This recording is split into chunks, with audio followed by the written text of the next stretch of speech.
dimensi keempat, the fourth dimension.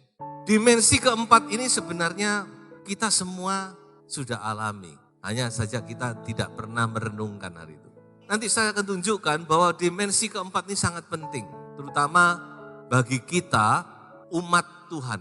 Orang-orang rohani, manusia rohani. Nah sebelum itu saya memberikan sedikit gambaran.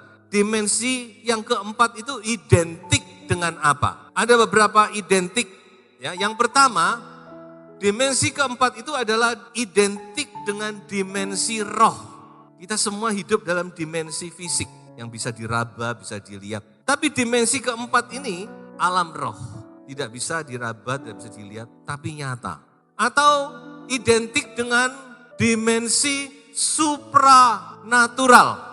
Bukan nature lagi. Ini dimensi yang keempat yang saya maksud tadi. Alam supranatural. Alam yang tidak bisa dilihat, tidak bisa diraba, tapi nyata. Dimensi keempat juga identik dengan dimensi roh. Roh guru besar sekarang. Jadi roh di sini saya bicara tentang Roh Kudus. Hadirat Tuhan itu dimensi yang keempat. Saudara bisa merasakan hadirat Tuhan. Hadirat Tuhan ada di sini. Ketika kita memuji dan menyembah, kita masuk ke dalam hadirat Tuhan. Itu yang terpenting. Dan Tuhan sudah ngomong, 2-3 orang berkumpul di dalam namaku, aku ada.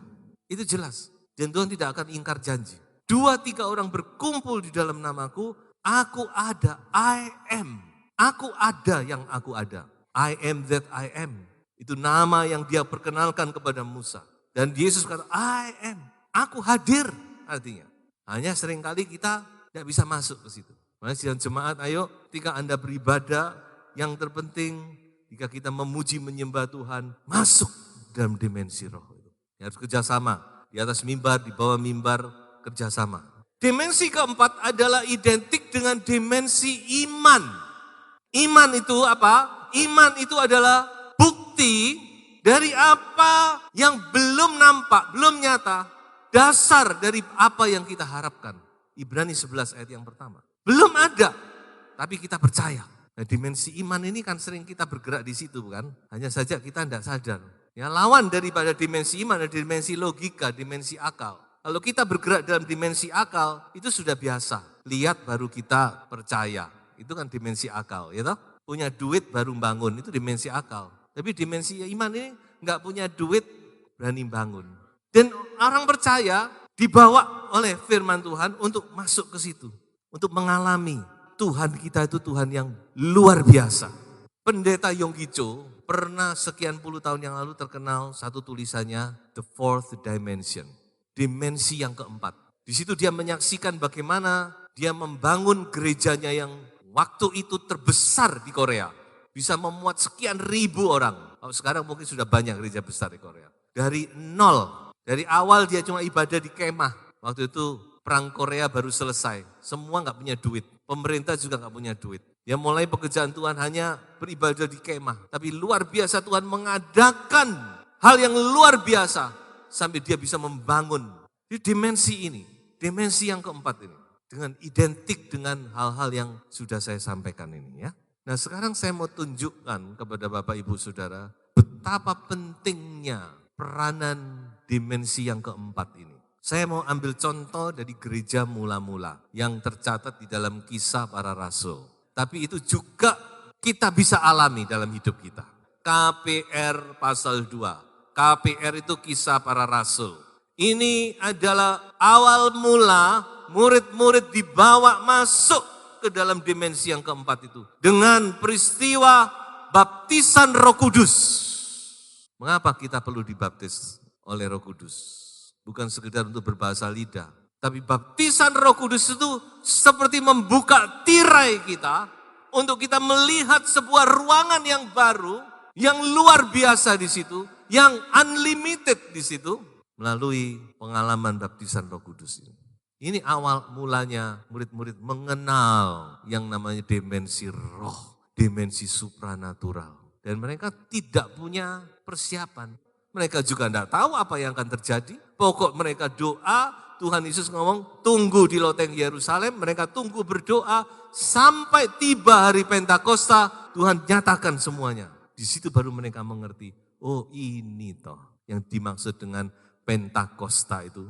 Ribuan tahun sejak zaman Musa mereka melakukan ritual Pentakosta, tidak ngerti apa penggenapannya. Makanya mari sidang jemaat masuk dalam dimensi roh. Berdoa, minta dipenuhkan dengan Roh Kudus. Karena itu harus berdoa. Saudara dibaptis dengan air, itu masalah hamba Tuhan, manusia. Tapi kalau baptisan roh, itu masalah Tuhan yang pembaptis dengan roh itu. Terus, loncat kepada Kisah Para Rasul 9. Pertobatan Paulus terjadi dalam dimensi roh. Tuhan intervensi kepada manusia. Intervensi Tuhan kepada dunia. Karena apa? Karena sudah tidak ada yang bisa menobatkan Paulus. Siapa yang berani? Dengar namanya aja semua sudah ngiprit. Waktu itu semua takut dengan Saulus. Dan Saulus ngakui sendiri. Dia dulunya betapa dia ganas. Dia pakai kata saya dulu orang yang ganas. Menyiksa, membunuh. Nggak ada yang bisa menobatkan Paulus. Setelah itu Tuhan intervensi langsung dari surga dengan cahaya yang lebih terang dari matahari dikatakan oleh Paulus. Makanya kok terjadinya tengah hari supaya Tuhan membuktikan ini bukan sekedar cahaya alamiah ini sudah. Karena Paulus sendiri ngomong cahaya yang lebih terang dari matahari. Jerat langsung dia buta, jatuh ke tanah dan dia mendengar suara yang tidak didengar oleh yang lain. Nah, dimensi roh kan. Ini keajaiban dimensi roh. Kalau gini saya ngomong semua mendengar. Tapi kalau Tuhan yang ngomong mungkin cuma saudara yang mendengar. Seperti Paulus. Saulus, Saulus, mengapa engkau menganiaya aku? Siapa engkau Tuhan? Aku Yesus yang engkau aniaya. Langsung saat itu dia tunduk. Ya baru percaya bahwa Yesus itu memang Tuhan. Dimensi roh.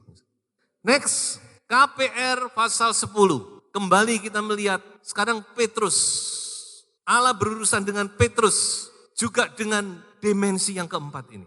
Dalam doa, puasa, Petrus mendapat penglihatan. Binatang ke-12 tadi itu muncul. Saudara.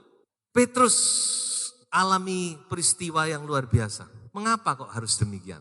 Saudara harus mengerti bahwa pada awal mula gereja, mula-mula, orang Yahudi itu sangat strict dengan sangat eksklusif. Pikiran mereka juga tertutup. Mereka pikir Injil itu hanya untuk orang Yahudi. Dan tidak salah, mereka punya pikiran gitu. Karena mereka terbawa dari tradisi perjanjian lama, tradisi Taurat. Dari sini Tuhan mau buka dan Tuhan harus melalui Petrus. Kenapa? Karena Tuhan ngomong, Petrus, kamu ini pembuka kunci. Matius 16, waktu Tuhan tanya, siapa aku Petrus? Engkau adalah Mesias, bukan engkau yang mengatakan, itu Bapak. Kepadamu kuberikan kunci kerajaan sorga. Jadi Petrus yang buka kunci, dia yang buka kunci, kunci apa? Kunci penginjilan kepada bangsa non-Yahudi. Makanya harus Petrus dibuka. Petrus ngomong, aku gak bisa makan ini Tuhan, ini semua haram. Tuhan ngomong, apa yang aku nyatakan halal, jangan kamu nyatakan haram. Sampai 3 kali, dia masih tidak ngerti. Sebentar lagi utusan Kornelius datang. Dia masih ragu-ragu. Tuhan ngomong, pergi, jangan ragu-ragu.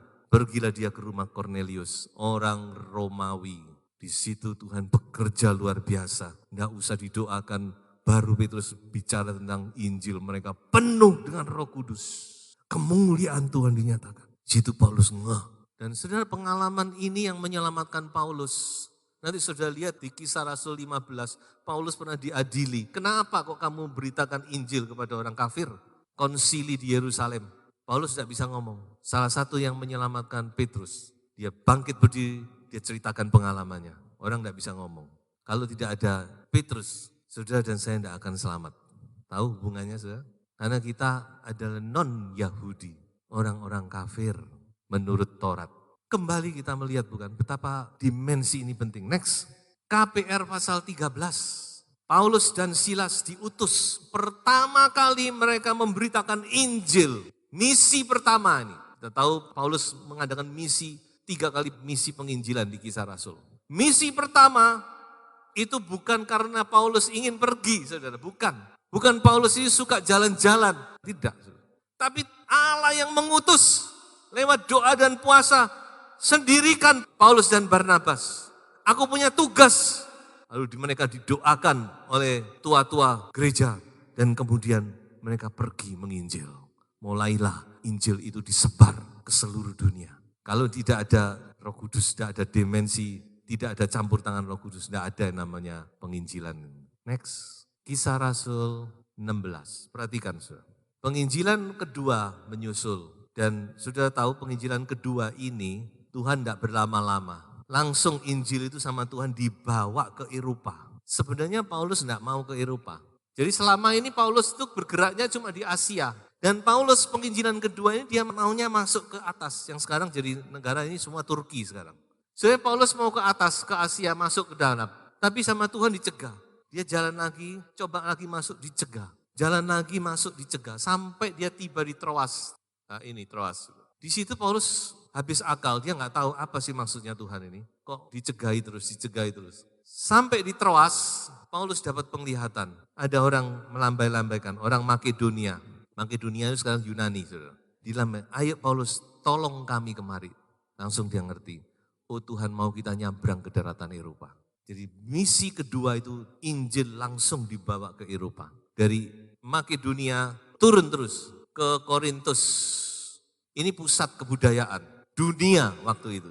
Karena Yunani semua bahasa dipakai. Makanya kalau saya renungan kenapa kok Tuhan bawa mereka ke Yunani. Ini pusatnya kebudayaan di Yunani. Tapi kalau teknologi dan kekuatan perang nanti di Roma, Italia. Kita lihat di sini betapa peranan Roh Kudus, peranan Tuhan, peranan yang saya katakan tadi dimensi yang keempat ini begitu kuat. Dan itu yang memimpin mereka. Terus next yang terakhir. Kisah Rasul 19, penginjilan yang ketiga, Paulus dibawa ke Efesus. Dan di Efesus itu gereja mulai berdiri karena 12 orang yang dipenuhkan Roh Kudus mula-mula. Dari situ mulai gereja Efesus itu terbentuk dan nanti gereja Efesus ini menjadi pusat waktu itu. Kalau saudara membaca di dalam kitab Wahyu ada 7 gereja, itu semua asalnya dari gereja Efesus berkembang. Peranan daripada dimensi keempat itu dalam gereja Tuhan, gereja yang mula-mula. Dan sebagai kesimpulannya, dimensi keempat ini sangat penting. Tidak bisa kita abaikan. Banyak hal-hal penting di gereja mula-mula. Dimulai dari dimensi ini. Di situ ada visions, penglihatan, dreams, mimpi yang dari Tuhan. Miracles, mujizat-mujizat terjadi. Tuntunan-tuntunan ilahi dinyatakan. Suara Tuhan ada di situ. Seringkali kita bertanya-tanya, kenapa sih orang bilang dengar suara Tuhan, aku kok enggak dengar. Nah, mungkin saudara problemnya di sini. Kita terlalu sibuk dengan 3 dimensi. Kita jarang ada di dimensi yang keempat. Karena Roh Kudus itu lembut. Kalau saudara lihat di dalam Kisah Para Rasul, berbisik Roh Kudus itu. Bagaimana kita bisa mendengar kalau kita enggak ada di situ? Nah itu yang sebentar akan saya bicarakan, poin yang terakhir dan terpenting yaitu bagaimana kita masuk dalam dimensi ini. Ya, kenapa harus masuk? Ya kalau kita ingin mengalami terobosan dalam hidup kita, mengalami hal-hal yang spektakuler saya katakan, itu tidak bisa cuma di 3 dimensi ini. Kita harus masuk kepada dimensi roh. Karena yang bisa melakukan itu hanya Roh Kudus. Karena Roh Kudus itu unlimited. Sedangkan 3 dimensi di mana kita hidup ini limited. Di sini ya di sini, di sana ya di sana. Ini ya ini, itu ya itu. Kalau saudara ingin ada terobosan dalam hidup saudara. Dalam hidup kerohanian, termasuk dalam hidup rumah tangga, keuangan dan sebagainya. Mulai dengan dimensi yang keempat. Karena di situ ada tuntunan ilahi. Ada suara Tuhan, ada rema di situ. Ada kuasa Tuhan yang bekerja di situ. Ada iman yang mendatangkan mujizat. Ayo kita sama-sama, kita mau lebih lagi masuk, mengalami mujizat, mengalami terobosan dalam hidup kita. Nah sekarang bagaimana? Saya temukan ada 3 hal yang penting. Yang pertama itu butuh yang tenang dan bersih. Hati ini saya ibaratkan kayak radio. Saudara kalau mau nangkap siaran radio, mau dengar, saudara tidak bisa kalau ruame bukan? Kalau gelombangnya kocar-kacir banyak, dikacau orang enggak bisa. Sudah harus pas, baru bisa cerak, bisa mendengar. Harus disetel, hati kita juga harus disetel sedemikian rupa yang pas dengan gelombangnya Allah. Baru bisa connect. Kenapa kita harus berdoa? Kenapa kadang kita harus berpuasa? Untuk menenangkan diri kita. memfokuskan diri untuk kita connect dengan dimensinya Allah. Jadi belajarlah juga berpuasa, saudara-saudara, perlu sekali. Dan kalau puasa, ambil waktu untuk berdoa. Jangan cuma puasa nih toh, nahan lapar. Ambil waktu mendekat kepada Tuhan. Nah di sini saya juga mau tekankan juga tentang doa pagi. Apa sih doa pagi itu, apa istimewanya, pentingnya? Ya ini tadi. Ketika hati kita masih tenang, hati kita masih bersih, masih tidak diributkan dengan masalah-masalah pekerjaan, masalah rumah tangga, masalah ini dan itu, kita mendekat kepada Tuhan. Masuk dalam dimensi roh. Tentu saudara bisa berdoa juga di jam-jam yang lain, tapi lain saudara. Doa pagi hari dengan doa siang hari itu lain. Jadi saudara-saudara ingat doa pagi itu penting. Yesus saja berdoa pagi loh saudara. Mengapa dia berdoa pagi? Kan dia sudah Allah, dia sudah connect dengan Bapa setiap hari, setiap saat, setiap menit. Tapi dikatakan Yesus dia ambil waktu ketika murid-muridnya masih ngorok, dia keluar, dia berdoa, cari tempat yang sepi, dia bergumul, dia bersekutu dengan Bapa, dia mengadakan fellowship dengan Bapa, dia masuk dalam dimensi dengan Bapa. Jadi ini penting. Banyak hal-hal yang Tuhan akan bicara kalau saudara mau mendengar. Jangan katakan Tuhan tidak bicara. Bukan Tuhan tidak bicara, kita yang tidak mau mendengar seringkali. Telinga kita berat untuk mendengar. Kenapa kita tidak bisa mendengar? Karena telinga kita sudah mendengar hal-hal yang lain, sudah terlalu sibuk dengan yang lain. Makanya perlu ada waktu, saudara-saudara ya. Yang kedua, andalkan urapan Roh Kudus. Mengapa saya kalau berdoa, saya undang Roh Kudus, mari Roh Kudus. Untuk apa saya undang? Untuk membawa saya, membawa sidang jemaat masuk dalam Roh Kudus. Saya punya gambaran gini, saudara. Saya sudah katakan tadi, hadirat Allah itu ada waktu kita bersekutu di dalam namanya. Karena itu janji Tuhan. Cuma kita tidak bisa masuk, karena enggak saya nuntun. Gitu ya, itu gambaran saya. Kita enggak dituntun, kita perlu ya orang yang nuntun, ayo masuk. Dan yang nuntun ini adalah Roh Kudus. Bagi saudara yang penuh Roh Kudus tentu akan lebih enak. Salah satu peranan Roh Kudus adalah membawa kita masuk dalam hadirat Tuhan. Makanya mengapa saya tulis andalkan Roh Kudus.